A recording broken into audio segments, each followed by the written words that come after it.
Alright, so this is a quick little video tutorial. I already got my new motor in, but well, this is a stock one. So nowhere online where it shows how to put the motor back in. So this is spring loaded, so when you take it off, it flies off.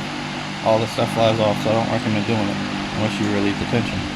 So if you got a rail that you need to put the motor back on, what you'll do is you'll apply pressure with your hand, and then you'll take your screwdriver, and there's a hole right here, and I moved it into the hole originally, and then I let it slide down a little bit because there's like a little wall right here, and just let it stay there and hold on to it, and I flip my motor down to the ground, and just started tightening up my bolts, and the gear in there will eventually, grab and everything. Well, make sure it's grabbing it, because you should be able to pull your screwdriver out once you get everything tightened down. I have a little bit more to go, but yeah, no one online shows you how to do that, which I find crazy, since there's all these groups for groups.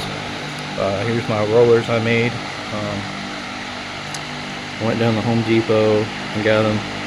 My Home Depot didn't have the 4-pack of the 3/4, so it was like a 3/4 and a 7/8, I believe. So what you do is you take these shower door rollers, and you could either put in your bench vise, because these will freely spin, or take a pair of vice grips or pliers and hold it in the center. And what you'll do is you'll take a Dremel bit with a sanding disc, and you'll sand it down to about 16 millimeters or something like that. Mine came out to 17.47 roughly for all three.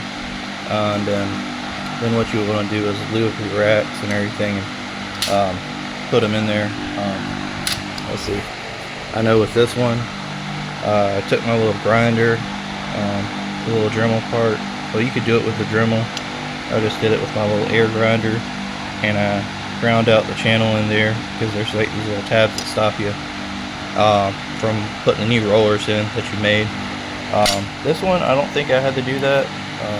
The stops are still there, but for what I read online, you don't have to really worry about the stops, because your motor, I guess, limits travel, or I think it's like something on here that's going to limit your travel. I forget, but yeah. And then they recommend using Loctite. I didn't use Loctite on mine. I'll report back, but yeah, this fixes your broken rollers. So if you have a window falling down, probably one of these rollers has broken. Mine was this one, but these other two are cracked, so I just went ahead and cut the knobs off. So that's what you'll do. You'll take like an angle grinder, and there'll be like these little nipple looking things. You grind them flat off, then drill them out, and you can drill them a good bit, and then you can hit them out with a punch to kind of keep the shape perfectly round. But yeah, that's pretty much it. I'll probably include some pictures or whatever of me doing the shaving down of the wheels, but it's pretty simple. But yeah, I'm surprised no one has a video out there right now besides me on how to put this back in. Alright, thank you.